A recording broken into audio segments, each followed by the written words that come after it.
政府7月底提出檢討有條件釋放機制，擴大涵蓋範圍至到自願入院有刑事暴力行為或傾向嘅病人。佢哋出院嘅時候要遵守指定條件，包括住喺中途宿舍、喺門診覆診同食藥等，否則可以被召回入院。又建議由醫護團隊每2年自動覆核一次患者嘅有條件出院令。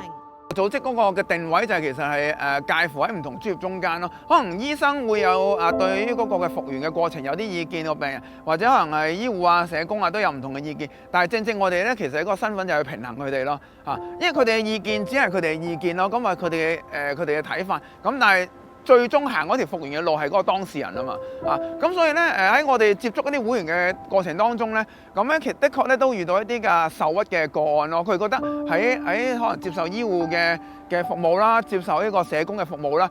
覺得係有一啲同佢想象中有啲唔同咁樣。咁我哋覺得就話咧其實佢都有權利咯，去對佢覺得唔滿意嘅地方去作出申訴啦，甚至去作出改變咯。咁所以慢慢就萌生咗一種叫決策支援嘅一啲嘅概念咯，希望喺幫佢哋做一啲嘅可能申訴啊，到一啲即係佢覺得有委屈啊，想希望有啲唔同嘅意見表達俾唔同嘅專業嘅時間咧，都有啲人幫一幫佢咁樣咯。咁我哋咧就開始拎 up 啲唔同嘅有心人咯，譬如話我見有啲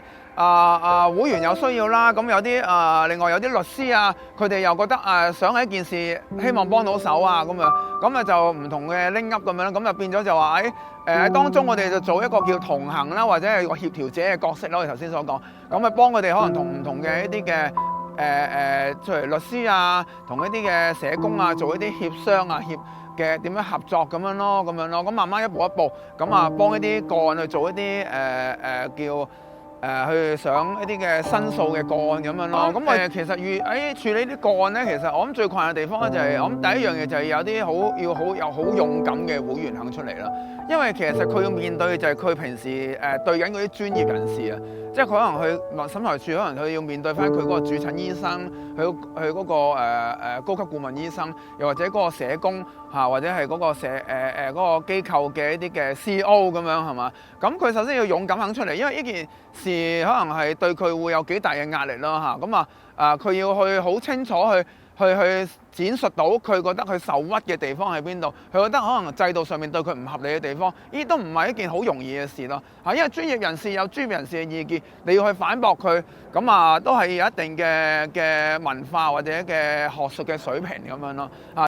咁可能啦，現實上講啦，我哋接嘅個案唔多嘅，因為實在要會員肯企出嚟咧係唔容易嘅。咁第二樣嘢就話咧，當佢面對嗰個困難咧，實在好大嘅，因為咧我動輒一個個案，可能講緊要花費2-3年。當你去諗住用法律嘅途徑去講你嘅故事嘅時間，對方都會咁樣做對方都會有律師，對方咧都會呈現佢嘅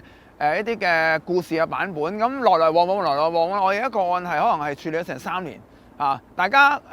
去對邊律師樓嘅文件過嚟，我哋有回應佢哋有回應我哋來來往往，每次咧一個回應講緊2-3個月咁全部都係經審裁處啦，咁或者經呢個即係醫院啦咁樣，咁係好幾折磨人咯